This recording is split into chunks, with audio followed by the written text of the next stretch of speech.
My name is Alara Wynn. I was 34 years old when my uncle told the state board that the dead patient on floor 2 had been under my care. He said it in a conference room with a pot of burnt coffee between us. He said it like he was doing me a favor by saying it gently. What he did not know was that I had already copied every treatment log, every medication timestamp, and every camera backup from that week onto a drive in my locker. 3 weeks later, he learned what quiet can do. My family ran Willow Creek Recovery House in western Pennsylvania. If you drove past the front sign, you saw white columns, a neat brick walkway, hanging flower baskets in the spring, and a blue oval plaque that said Compassion First. If you worked inside it, you saw the truth. You saw cracked vinyl in the therapy room. You saw agency nurses covering double shifts. You saw patients who needed 2 aides getting 1. You saw chart corrections made after midnight. And if you were me, you saw how a family business can make theft sound like duty. My Uncle Raymond owned the building. My cousin Brent handled billing. My Aunt Paula ran admissions and family calls. I was the licensed physical therapist they liked to point at when inspectors came through. "This is our Alara," Uncle Raymond would say, palm on my shoulder, smile polished and ready. "Best therapist in the county. We are blessed to have her." What he meant was this: I had a license. I had a clean record. I had a habit of fixing problems before they became visible. That made me useful. People always imagine exploitation as loud. In my family, it was organized. It came in schedules. It came in favors. It came in phrases I had heard so many times, they almost lost meaning. We all have to pull together. Your mother would want you to help. You know your uncle is under pressure. You are the only one we can trust. That last line was the most expensive. My mother had died when I was 26. Stroke. Quick and cruel. She had worked at Willow Creek before me, first as a rehab aide, then as the unofficial glue that held the place together. When she died, Uncle Raymond hugged me in the hospital hallway and said, "Your mother gave everything to this family. We will take care of you now." What he meant was this: you are next. I started at Willow Creek 6 weeks later because grief makes bad contracts look like love.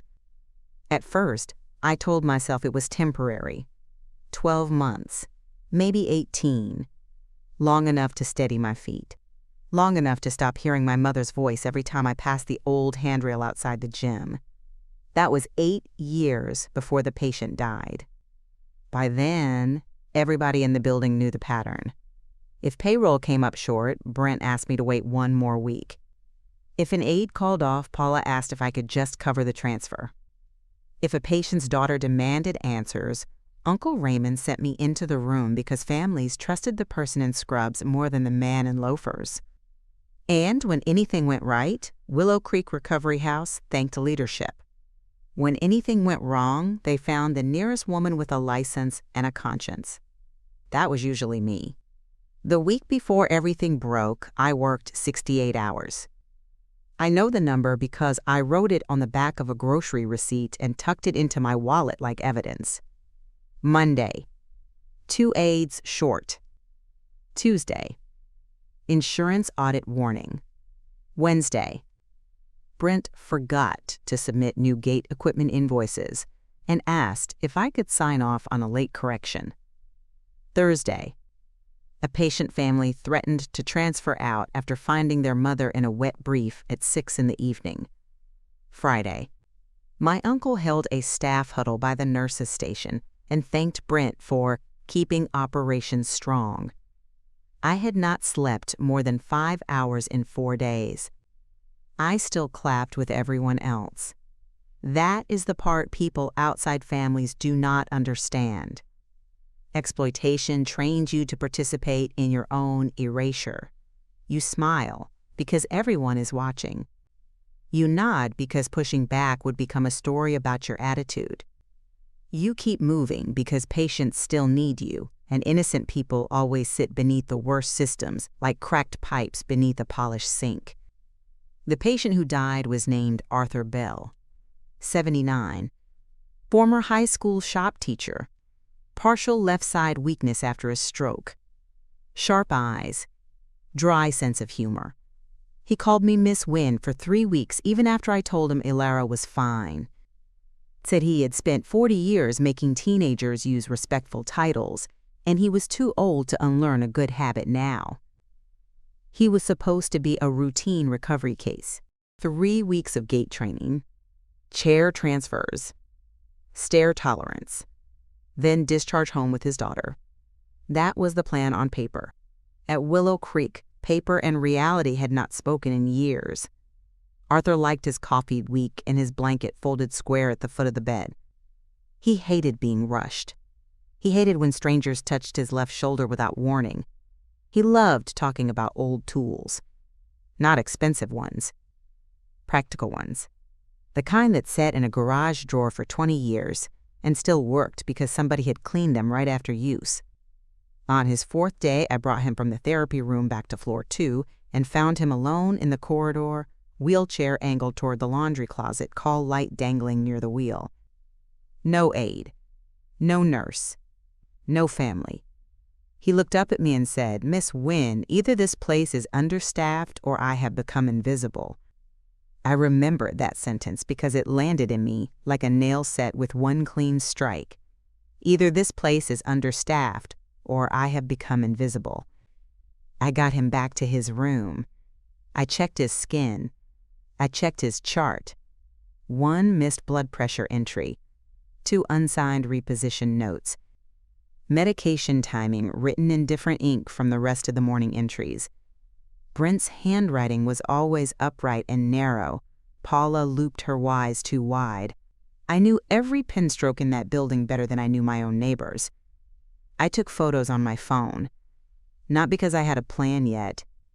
Because some part of me had finally stopped trusting correction. That evening, Uncle Raymond caught me near the med cart. His tie was loosened. His shirt collar had a sweat line. "Bad week, kiddo," he said. "We need everybody rowing the same direction." I said Arthur Bell had been left in the hall alone. Raymond nodded like I had mentioned rain. "We are stretched thin. Do what you can." That was all. No follow-up. No concern. No question about how long he had been there. At home that night, I ate crackers over the sink and stared at my kitchen wall. My apartment was 9 minutes from Willow Creek. 2nd floor. 1 bedroom. A radiator that hissed like it resented being alive. My mother had once said, "After you survive a hard thing, do not make your home another hard thing." I had failed her on that point. I had taken the first place I could afford. I had let my work shoes live by the door and my laundry live in the chair, and my life shrink to the width of a hallway between exhaustion and obligation. I sat down at the table and opened my laptop. I was not looking for proof yet. Not officially. I told myself I was just checking. Just verifying. Just seeing whether Arthur's Hall incident was isolated. I logged into the treatment portal. Reviewed the previous 10 days. Not just his chart. Others. Late entries. Backdated mobility notes. Duplicate initials. A fall risk downgrade entered at 11:48 p.m. for a woman I knew had needed 2-person assist all week. I made a folder. I named it Home Exercise Templates. Inside it, I stored screenshots. The next morning, Paula intercepted me before shift report. Her perfume hit first, then her smile, then the sentence, "I need you to do me a favor, sweetheart." Paula only called me sweetheart when she was about to hand me something radioactive. She slid a clipboard toward me. Discharge prep verification for the Jameson family. Except it was dated for the day before. Except I had not completed that reassessment. Except my name was already typed under the signature line. "You can just sign," she said. "We need it cleaned up before the insurer reviews the file." Cleaned up. That was Willow Creek language. Cleaned up meant made legal looking. I looked at the form, then at her. I did not sign. She lowered her voice. Don't do this today. Your uncle is already dealing with enough. What about what the patients are dealing with? Her expression changed in a single second. Warmth off. Jaw set. You always make everything harder than it has to be. No, I said. I make it slower. That is not the same thing. I handed the clipboard back and walked past her. That was the first moment anyone in my family understood something had shifted. Not cracked. Shifted. A week later, Arthur Bell was dead. Official cause, post-stroke cardiac complication. Unofficial cause, a building full of corners cut so long they finally reached bone. He crashed on a Sunday. I was not on duty. That mattered. It mattered more than anything. When I got the call from Willow Creek, Brent was crying too fast. You need to come in, Alara. There's been an incident. Incident. Another Willow Creek word. By the time I got there, the hallway outside Arthur's room smelled like bleach and panic. A state incident packet sat on the nurse's desk. Paula was red-eyed but dry. Raymond had his conference face on. Brent would not look at me. And on Arthur Bell's room chart, my initials appeared on a mobility clearance entered at 8:14 that morning. I had spent that entire morning at a grocery store in a different zip code, buying coffee filters and dog food. I do not own a dog. The dog food was for my downstairs neighbor's beagle because she had slipped on ice the week before and could not drive. I still had the receipt in my purse. 8:11 a.m. Red Maple Grocery. 3 towns over. My initials were in a chart I had not touched. That was the moment the floor disappeared. Not when Arthur died. Not when I saw the incident packet. When I realized my family had decided the easiest body to lay beside his was mine. I did not scream. That surprises people when I tell it now. They expect a scene, a confrontation, a chair knocked over. What I did was quieter and more useful. I looked at the chart. I looked at the timestamp. Then I looked at Brent. He dropped his eyes first. That told me almost everything. Uncle Raymond stepped closer and put both hands up like he was approaching a frightened animal. Ilara, take a breath. I am breathing, I said. Good, because we need to stay calm here. Arthur's daughter is on her way, the state has to be notified, and right now we need a clear timeline. My name is on that entry. We know. Brent's voice cracked. It might be a system issue. No, I said. It might not. Paula stepped in. Let's not accuse each other before we know anything. That sentence would have sounded reasonable if I had not spent 8 years watching her accuse everyone else before lunch. I opened my bag, took out my wallet, removed the grocery receipt. Red Maple Grocery, 8:11 a.m. Then I held up my phone and showed the map app timeline from that morning. Different county, different town, different parking lot. At 8:14, I was 26 miles away. Nobody spoke. Raymond recovered first. Okay, good. Then this is simple. We tell the state there was a charting error. No, I said. We tell the state exactly what happened. That was when Brent finally looked up. Panic makes him mean. It always has. You think you're helping? He snapped. Do you understand what happens if they start digging through everything? Everything. There it was. Not this chart. Everything. I turned to face him fully. What exactly are you worried they'll find? His mouth closed. Raymond cut in before he could answer. Enough. Not here. He moved us into the conference room. Same room where he would later try to pin Arthur on me in softer words. Same burnt coffee pot. Same fake fern in the corner. Same thin carpet with a stain under the third chair leg. I noticed everything because my body had gone into that strange, cold-focused grief sometimes brings. Not crying. Not calm. Just exact. Paula sat across from me. Brent stayed by the wall. Raymond folded his hands on the table. Arthur Bell should never have coded alone, I said. Who was assigned to floor 2? Silence. Who entered my initials? Silence. Who cleared his independent transfer? Brent rubbed his face. There was pressure, okay? We were behind on documentation, State was already sniffing around, and Arthur kept insisting he could do more than he could. You forged my charting. Raymond exhaled slowly, as if I were the problem because I had chosen a sharper noun. No one is using that word. I am. He leaned forward. Listen to me. If this becomes a fraud issue, the facility closes. 40 employees lose work. 36 residents lose placement. Families panic. Ambulances come. Lawyers descend. Nothing about that helps Arthur Bell. That was Raymond's gift. He could dress self-protection as civic duty and almost make you thank him for it. I said nothing. He mistook that for movement. Good, he said softly. So here is what we do. We report a clerical error. We cooperate. We keep this contained. Contained for who? For all of us. There it was again. Family as trapdoor. Family as leash. Family as request that only moved in one direction. Paula reached for my hand. I pulled mine back before she touched it. Sweetheart, she said, you know Brent never meant for this to land on you. Land on me. Like blame was weather.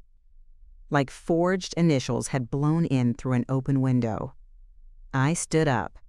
I want copies of the full chart, med-admin record, staffing assignment, hallway camera pull, and every access log for the treatment portal from this weekend. Raymond's face changed. Not dramatically. Just enough. You are not entitled to demand records from a family business. I am the licensed clinician whose name is inside a dead man's chart. Watch me. Then I walked out. That should have been the moment they understood the old version of me was gone. It was not. Families like mine do not update quickly. They rely on history. History said I would cool down. History said I would protect the building. History said I would think about my mother and do what she would have done. That night, I went back after shift change.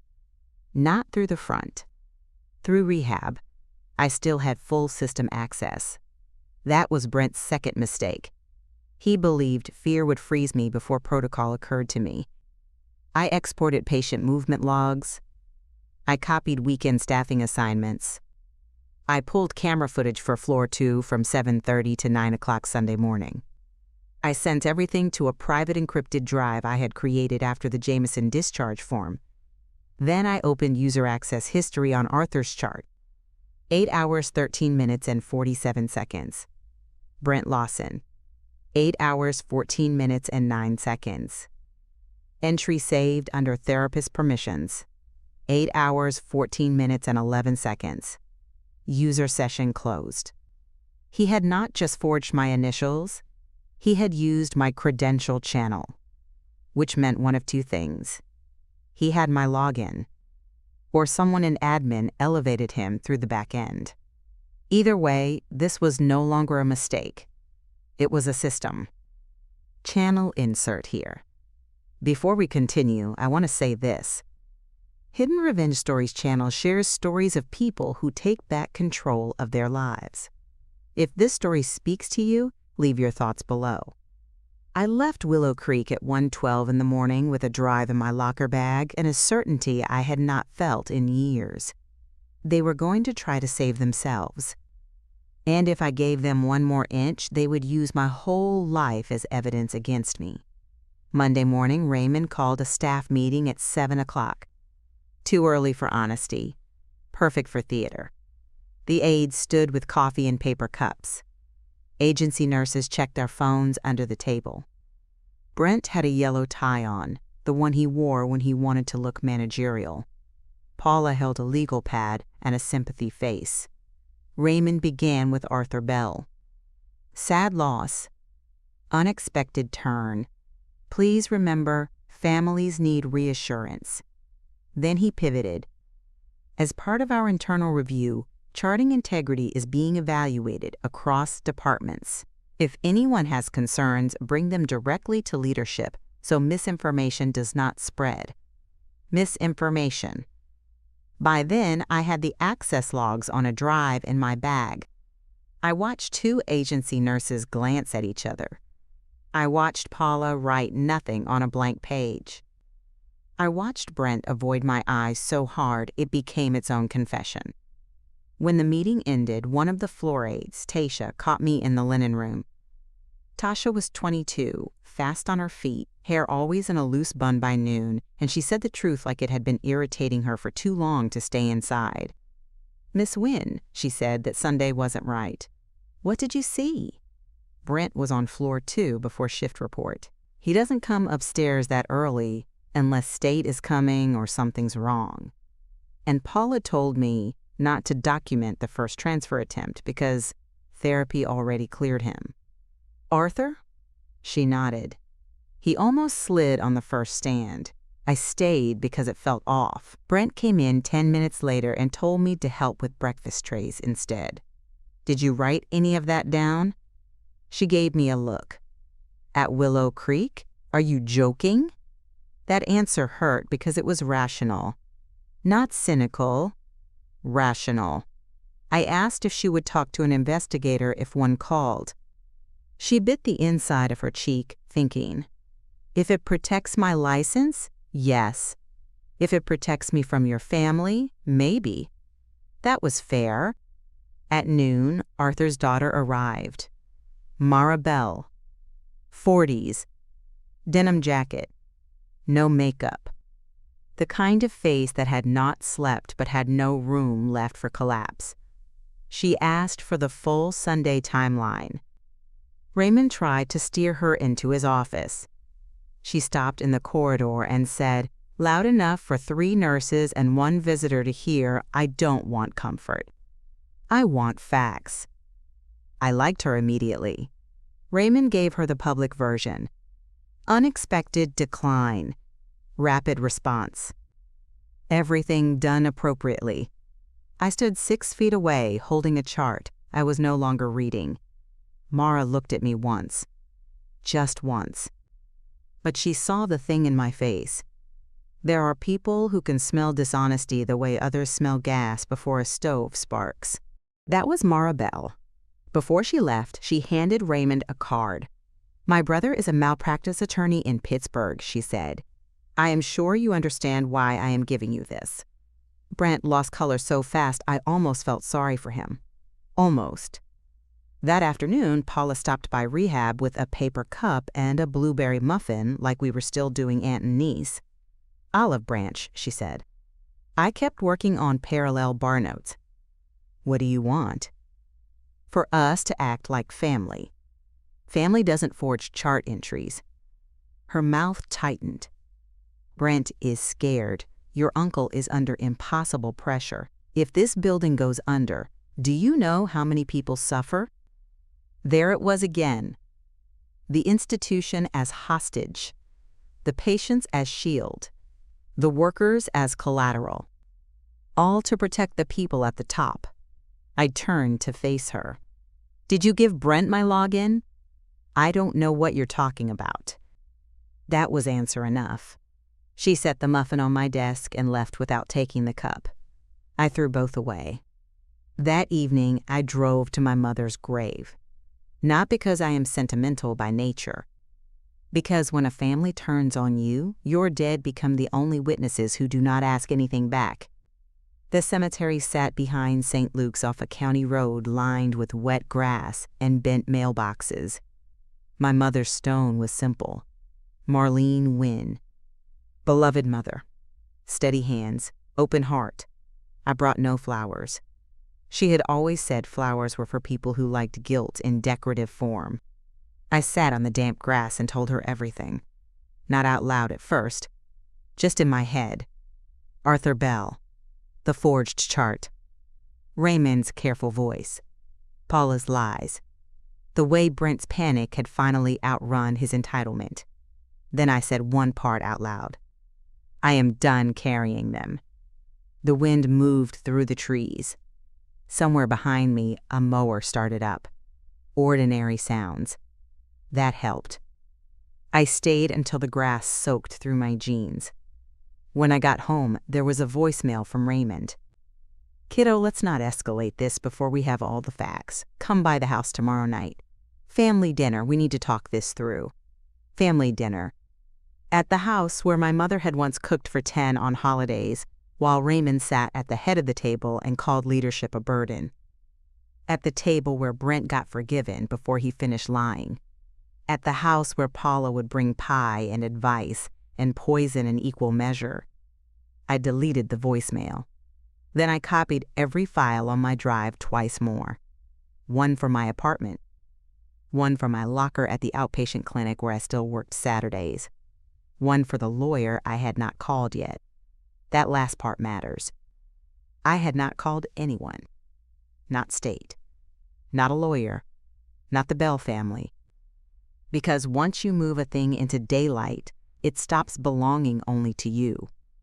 I wanted one more day to see what my family would do if they thought they still had a chance to manage me. By Tuesday morning, I had my answer. Raymond had suspended me pending internal review. Not Brent. Not Paula. Me. The notice sat in a sealed envelope at reception like a gift. Paid administrative leave, it said. Temporary restriction from charting systems and direct patient care while documentation discrepancies are investigated. Documentation discrepancies. I laughed when I read that. Not because it was funny, because the wording was so cowardly it had passed through absurd and landed somewhere almost elegant. They had forged my name into a dead man's chart. And by 9 in the morning, they had turned me into the administrative problem. Suspension bought them 2 things: time and the illusion of control. Raymond expected me to come storming into his office. Expected tears, maybe. Expected a plea. Instead, I took the envelope home, made coffee, and started a timeline on yellow legal paper. I wrote the dates down first. Jameson, discharge form. Arthur Hall incident. Sunday chart entry. Monday staff meeting. Maribel's visit. Tuesday suspension. Then I added names. Raymond. Brent. Paula. Tasha. Arthur. Mara. And at the bottom of the page, the line that mattered most. What can be proved without them? That question changed the shape of everything. If you grow up around manipulators, you waste years thinking truth lives in confession. It doesn't.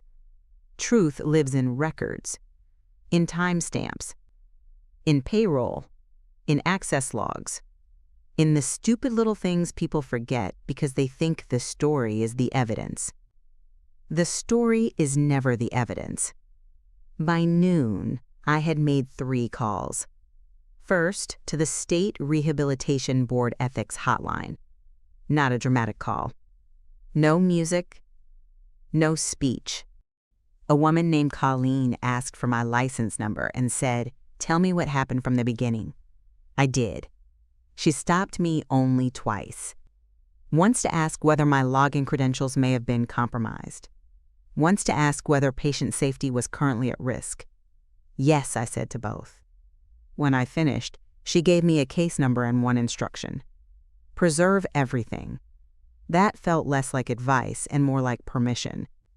My second call was to a malpractice and licensure attorney in Harrisburg named Naomi Price. I found her because she had once represented a therapist in a documentation fraud case against a nursing facility chain. That mattered. Specialists matter when families think charm counts as defense. Naomi sounded younger than I expected. Sharp. No wasted syllables. By the 12-minute mark, she said, "Do not meet them alone again. Do not surrender any personal device. Do not discuss the facts on speaker with relatives present. Send me the logs." I asked whether they could actually pin Arthur Bell on me. She said they can try to scare you into carrying it. That is not the same as being able to prove it. My third call was the hardest. Mara Bell. She answered on the second ring. This is Mara. My name is Ilara Wynn. I was Arthur's therapist. A pause. Long enough to tell me she knew exactly who I was. Yes. There are things about Sunday that were not truthful in the version your family was given, I said. I cannot discuss every detail yet, but I believe the internal documentation was altered after the fact. Her breath changed. That was all. Just breath. I have been waiting for one honest person from that building to call me, she said. I leaned against my kitchen counter. There it was. The sentence I had not let myself hope for. Not accusation. Recognition. We spoke for 19 minutes. She did not ask me to betray confidentiality. I did not hand over files. We stayed on safe ground. She told me Arthur had texted her 3 days before he died. Staff stretched thin again. PT girl is the only one I trust. PT girl. I sat down hard enough to rattle the chair. Mara's voice softened. He liked you. That made it worse. And clearer. After the call, I put Arthur's name at the top of the legal paper and drew a line under it. Not because I was building a case anymore. Because I needed to remember who the case belonged to. Tuesday night, family dinner happened without me. Paula left 2 voicemails. The first soft. Everybody misses you. Please do not make this uglier than it already is. The second clipped. If you keep ignoring us, Raymond will have no choice but to report your non-cooperation. My non-cooperation. With my own frame-up. At 8:40 p.m., Brent texted. Can we talk just us? I did not answer. 3 minutes later. I never wanted it to go this far. That one I saved. Then another? Dad said it would be temporary, just until state review passed. Dad. Not Uncle Raymond. Brent did that when he was scared enough to become a child again. It mattered. Not emotionally. Functionally. Because scared people leak hierarchy without meaning to me. Wednesday morning, Naomi emailed me a 1-page list titled Immediate Steps. Preserve evidence. Do not alter original files. Document retaliatory actions. Request written explanation for suspension. Avoid in-person family contact without counsel. At the bottom, 1 line in bold. Do not mistake family language for legal safety. I read that sentence 3 times. Then I opened a new folder and labeled it Retaliation. Inside it went my suspension notice, Paula's voicemails, Brent's texts, and screenshots of the employee portal locking me out of treatment systems while Brent's billing access remained active. By afternoon, the first state investigator called Willow Creek. I know the time because Paula texted me at 2:16. What did you do? I wrote back. I told the truth. She called immediately. I let it ring out. Then Raymond called. Then Brent. Then the house line from my grandmother's old number, which Raymond had taken over after she moved into assisted living in Erie. That one almost made me answer.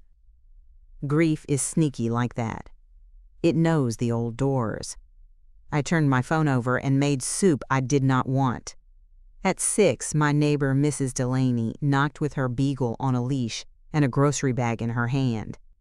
She was 68, wore men's flannel shirts over everything, and had the kind of practical kindness that never made a speech about itself. Saw your car was home all day, she said. Figured either you were sick or somebody stupid had happened. Somebody stupid had happened. I laughed for real that time. I let her in. She set down tomatoes, broth, and a loaf of bread. Then she looked at my face and said, "Family?" I nodded. She looked unsurprised. That was comfort in its own ugly way. Before she left, she scratched the beagle behind the ears and said, "Don't let blood convince you that witnesses have to be relatives." I wrote that down after she went. Not because it sounded wise, because it was true. By Thursday morning, State had requested preliminary system pulls from Willow Creek. Naomi forwarded me the notice. The facility now knew this was no longer a private family argument. This was a record problem, a licensure problem, a patient death problem. And families like mine only know two speeds once the outside world gets involved. Deny everything, or find someone smaller to feed to the machine. By lunchtime, Raymond had chosen. He called the board and reported concerns about my, quote, recent emotional instability after prolonged stress and personal grief. My mother's death had happened 8 years ago, and now, because I had stopped cooperating, it had become relevant again. That is what families like mine do. They keep your pain in storage, then pull it out when they need a costume for your silence. Naomi called me before I heard it from anyone else. His move was sloppy, she said, which means he is scared. What move? He implied your judgment may have been impaired. No formal complaint yet. More like a fishing line in the water. Fishing line. That sounded almost gentle. What it meant was this. Raymond had tried to place a question mark beside my mind because he could no longer control the facts. I stood at my kitchen window and watched rain run down the fire escape outside. What do I do? You do not defend your whole life, Naomi said. You answer the claim, briefly, cleanly, with documents. Let him be the one who looks emotional. That line became a hinge for me. Let him be the one who looks emotional. For 8 years, I had been the one explaining, the one smoothing, the one translating my family's behavior into something outsiders could accept. No more. That afternoon, I sent the board a written response with 3 attachments: my work attendance logs, my continuing education record. My mother's death certificate, dated 8 years earlier, included only because I wanted their attempted manipulation dead on arrival. I hated attaching it.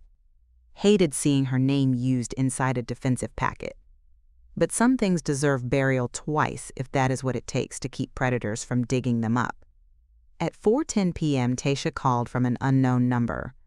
You didn't get this from me, she said immediately. I am not asking where I got it. Paula is pulling old chart corrections right now. She and Brent are in admin deleting addendum drafts. I don't know what they think that fixes, but they're panicking. Can you see who is logged in? Brent on workstation 3, Paula using office terminal, and Ilara? Yeah. They shut camera retention down on floor 2 after the state request came through. I only know because maintenance had to reboot the server closet. Too late, I said. What? Nothing, thank you. That was the first moment I knew I was ahead of them. Not morally. Technically. I already had the footage. They were trying to burn a copy of a house I had photographed last week. I called Naomi. She was quiet for 6 full seconds after I told her. Then, good. Save the call log with Tasha's number and write a contemporaneous note. Time, date, exact words. This helps. Everything with Naomi helped because she never mistook reassurance for strategy. At 6, Maribel called again.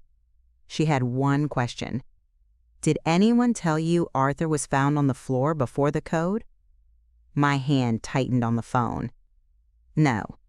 That's what the aide told my brother in the hallway. Then later they changed it to sudden collapse. There it was. Another split in the story. Not a huge one. Huge stories are built from small splits no one thinks will be compared. I asked if her brother had sent a preservation letter yet. This morning, she said. Why? Because they're already trying to erase their panic. She exhaled once. So was my father alone? I closed my eyes. Arthur was never alone when I was on that floor, I said. And that is the closest thing to an answer I can ethically give you right now. It was enough. Sometimes people do not need the whole truth. They need to know someone else can see the outline of it. Friday morning, the board investigator requested an in-person interview. Monday, 9 a.m., Regional office in Harrisburg. Naomi would attend. Monday came too fast. The kind of morning that doesn't ask whether you're ready and doesn't wait for you to catch up.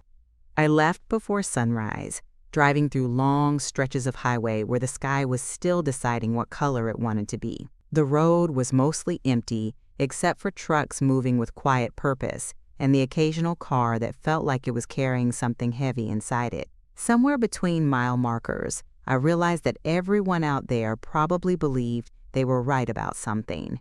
That thought stayed with me all the way to Harrisburg. Naomi was already outside the building when I arrived. Navy coat, hair pulled back tight, no wasted movement.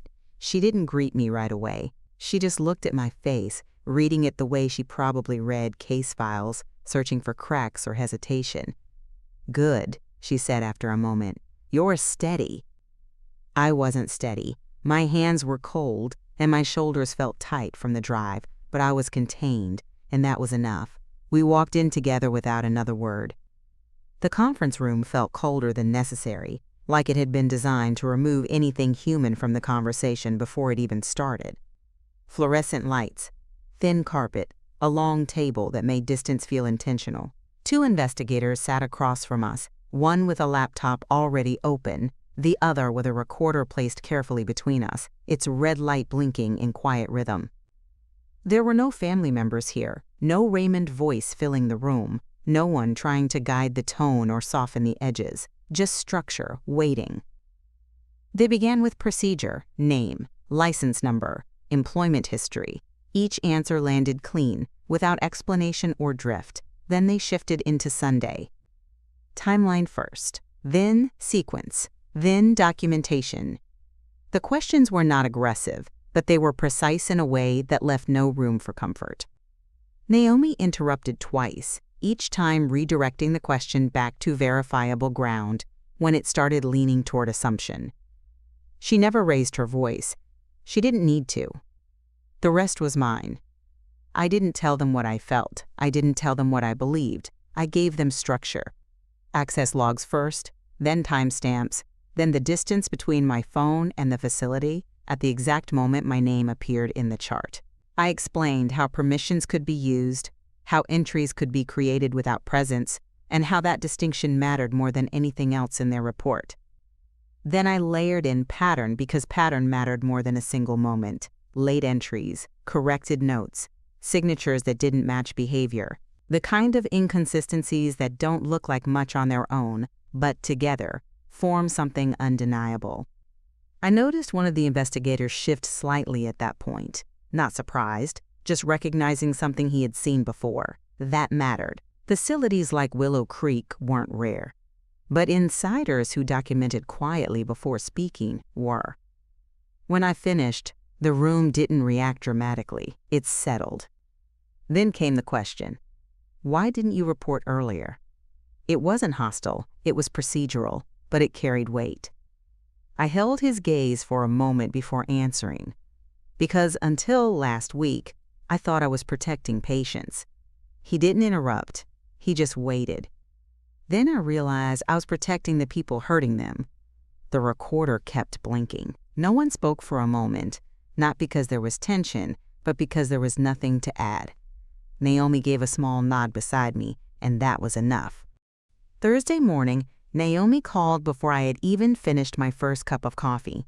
Her voice was steady, the same way it always was, like nothing existed outside the immediate problem in front of her. "They filed the report," she said. I didn't answer immediately. I had already read it, not once but 3 times, each pass slower than the last. The wording was deliberate, polished in the way lies often are when they're meant to sound official. "You've read it?" she asked. "Yes." "Good." I leaned against the counter, staring at the legal pad still sitting on my table, the timeline I had built in my own handwriting. "Good? Now we can dismantle it." That word settled differently. Not argue, not defend, dismantle, piece by piece, until nothing remained that could stand on its own. "Start with access logs," she continued. "Their report assumes your login equals your action." But it doesn't. Exactly. We separate access from control. Then we build the timeline around that. After that, we layer in camera verification, then system validation, and finally, pattern. Pattern breaks everything, she added. I walked to the window, watching condensation gather and slide slowly down the glass. And after that? Then they run out of space to stand. She paused just long enough for the weight of that to land. They're not going to stop, Ilara. Of course not. Which means neither do you. That was the moment something aligned completely. Not anger, not fear, just clarity, a clean line between what had been and what was coming next. By Friday, the board had already subpoenaed full system access logs and surveillance backups from Willow Creek. That detail mattered more than anything else, because once data is requested externally, it stops belonging to the people who tried to shape it. Tasha texted me that afternoon. They're freaking out. I could picture it without being there. Brent moving too fast, opening and closing systems without finishing anything. Paula trying to keep her voice steady while watching things slip out of control. Raymond holding posture while losing structure underneath it. Stay out of it, I replied. I am, but it's loud. I looked at the message for a second before responding. Good. Let it be loud. Because noise inside meant pressure, and pressure meant mistakes. The kind that couldn't be corrected once they were seen from the outside. Saturday evening, Raymond showed up at my apartment without calling. 3 sharp knocks, evenly spaced, like he still believed timing could control outcome. I opened the door, and for a moment neither of us spoke. He looked smaller. Not physically, but structurally, like something that had always supported him had shifted just enough to make him aware of it. We need to talk, he said. His voice was lower than usual, not calm, contained. No, I said. This has gone too far. It went too far when Arthur died. He exhaled slowly, then stepped closer, lowering his voice as if this could still be contained inside family boundaries. You're letting outsiders destroy this family. The sentence was familiar. It had probably worked before, many times, in quieter situations where the stakes were smaller and easier to manage. I didn't move. No, I said. I'm letting facts expose it. That changed something, not visibly at first, but enough to shift the balance between us. He adjusted his stance slightly, as if trying to find ground that wasn't there anymore. If this facility closes, it's on you. There it was, the final position. Not defense, not denial, guilt framed as consequence. I looked at him fully then, not as my uncle, not as the man who had stood beside my mother for years, but as someone standing between truth and exposure. No, I said quietly, it's on the person who forged my name. He flinched, small but real. And for the first time, I saw uncertainty in him, not controlled, not hidden, just there. You don't understand the pressure. I do, I said, keeping my voice even, better than you think. The hallway behind him was quiet, no audience, no one to perform for, just the two of us and everything that had changed between who we were and who we had become. I stepped back, closed the door, and locked it. No argument followed, no second attempt. Just silence on the other side. Sunday night, Brent called. Not a text this time, not something he could edit or delete before I saw it. A call, immediate and direct. I let it ring twice before answering, just long enough to make him wait. You need to help fix this, he said. No greeting, no hesitation. Just expectation, like the past 8 years still applied. Fix it how? Just say it was a mistake, that you signed something wrong. We correct it, adjust the report, and move on. I let the silence stretch for a moment before answering, giving the words time to settle into what they actually meant. You want me to take responsibility for a death? He hesitated, not long, but enough. It's not like that. It is exactly like that. His breathing changed, sharper now, uneven in a way I had never heard from him before. "You think you're better than us?" "No," I said. "I think I'm done being used." That landed harder than anything else I had said so far, not because it was loud, but because it was final. "You're going to destroy everything," he said. "No," I answered. "I'm going to stop you from destroying me." The line went quiet, then disconnected. He didn't say goodbye. He didn't try again. And for the first time since everything started, I didn't feel the need to follow up. Monday morning, Naomi sent the first verified data set from the board. It came as a structured summary, not emotional, not interpretive, just aligned information. System logs cross-referenced with camera timestamps. Network access records mapped against user sessions. Brent's login active at the exact minute the entry was created.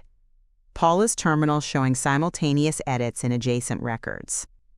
Raymond's administrative override window opening briefly during the same sequence. All of it layered together in a way their report could not survive. I read it slowly, letting each line settle before moving to the next.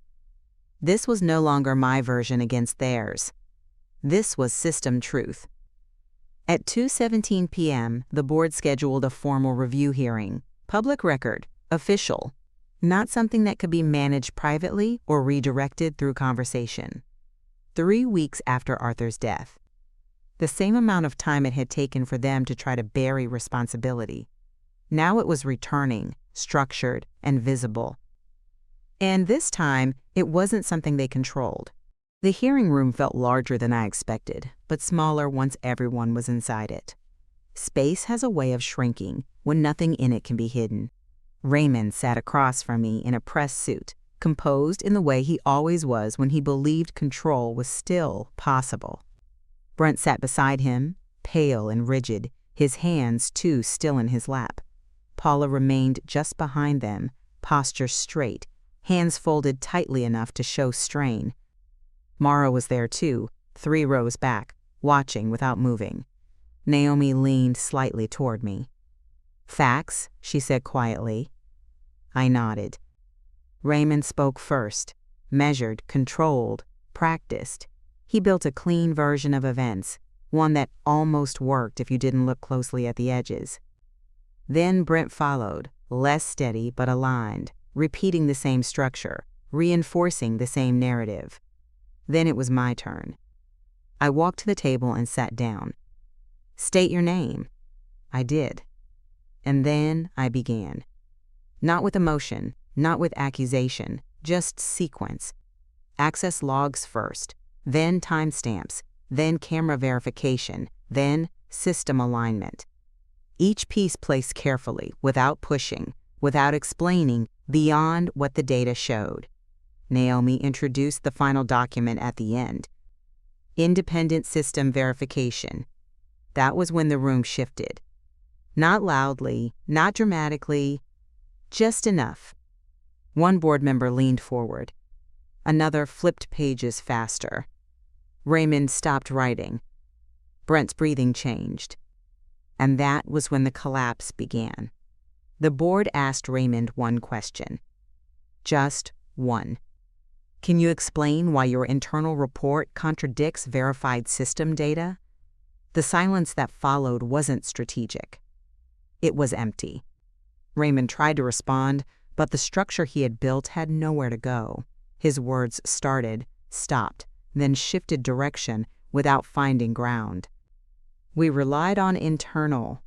The board member cut him off. "Internal data has been verified as altered." That was it. No raised voices, no confrontation, just a correction that removed the foundation beneath everything they had said. Brent looked at Raymond, waiting for direction, but none came. Paula stared down at her hands, no longer pretending to write.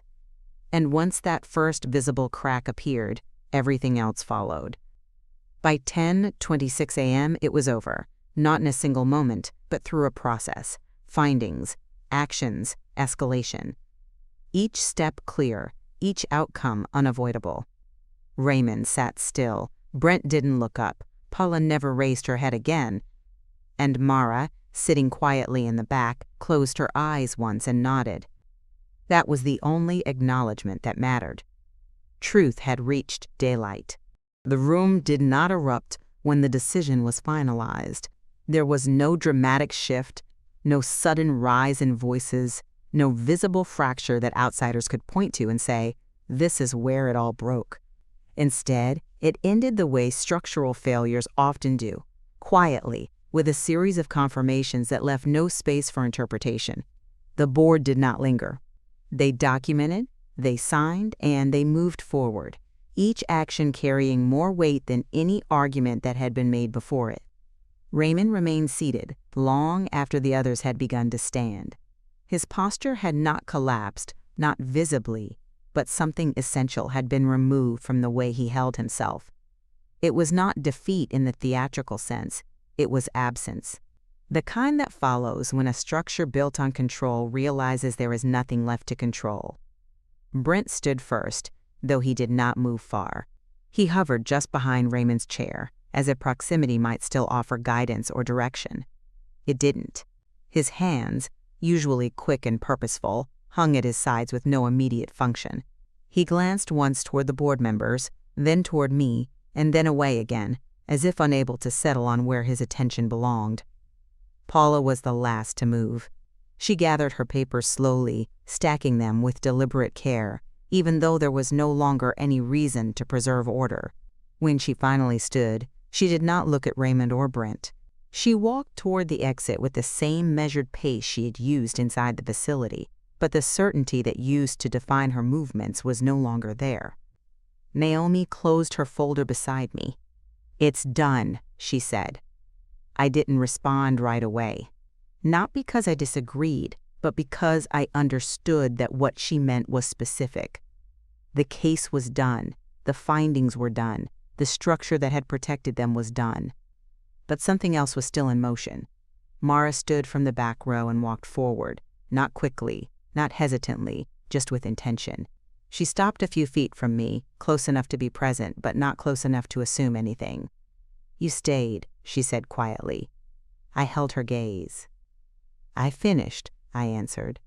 She nodded once, a small acknowledgement that carried more weight than anything said during the hearing.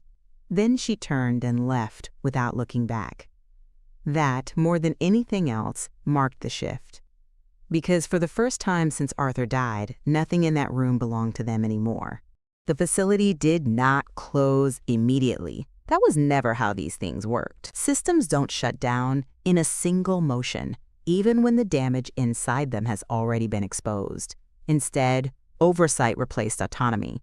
External administrators were assigned. Internal authority was suspended. Every process that had once been managed quietly behind closed doors was now subject to review, documentation, and verification. It was slower than collapse, but far more definitive. Tasha called me 2 days later. "It's different here," she said. "How?" "No one's pretending anymore." I could hear the shift in her voice, not relief exactly, but something adjacent to it. The absence of tension where it had once been constant. "People are careful now," she added, "not scared, just aware." That made sense. Awareness changes behavior in ways fear never sustains. Fear fades, awareness settles. "Are you staying?" I asked. "For now." There was a pause on the line, not uncertain, just reflective. "You were right," she said, "about all of it." I didn't answer that. Not because it wasn't true, but because being right had never been the point. Not really. After the call ended, I sat by the window for a long time, watching the street below move in its usual rhythm. Cars passed. People crossed. Nothing in the outside world had shifted to match what had happened inside that hearing room. And that was the strangest part. Because everything had changed. But nothing looked like it had. Raymond never called again. There was no apology, no attempt to reframe what had happened, no final conversation to soften the edges of what remained between us. At first, I thought there might be.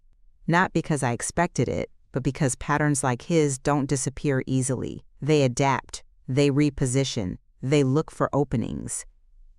But this time, there were none. Whatever remained of his control had been removed in a way that couldn't be negotiated or redirected, and without that, there was nothing left for him to use. Brent tried once. A message, short and uneven. "We should talk." I read it. I didn't respond.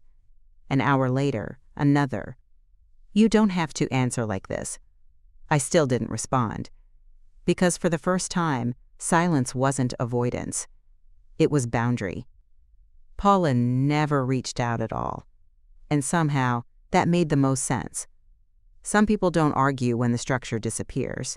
They step away from it, quietly, and never return to the place where it existed. A week after the hearing, I went back to the river. The path was the same. The trees hadn't changed. The water moved with the same steady rhythm it always had, unaffected by anything that had unfolded beyond its edges. I stood there for a while without moving, letting the stillness settle in a way it hadn't been able to before. For months, everything had been forward motion, documentation, preparation, precision. Every step calculated, every decision aligned toward a single point where everything would finally be seen. And now that it had, there was nothing left to push. That was the part no one talks about. What happens after the truth is no longer hidden. It doesn't feel like victory. It feels like space. I sat on the same bench as before, watching the water move past without resistance, carrying everything with it without needing to hold on to any of it. For a long time, I had thought resolution would feel like something sharp, clear, defined. But it wasn't. It was quiet. Not because nothing had happened, but because everything that needed to be said had already been. I didn't look back at the facility. I didn't check my phone. I didn't revisit the documents. I just sat there, in the kind of stillness that only comes when nothing is left unresolved. And for the first time in a long time, I wasn't holding anything together. I was just done. Thank you for watching. If you'd like to hear more, you can follow this channel. Don't forget to hit that little bell icon to be notified when a new video is uploaded.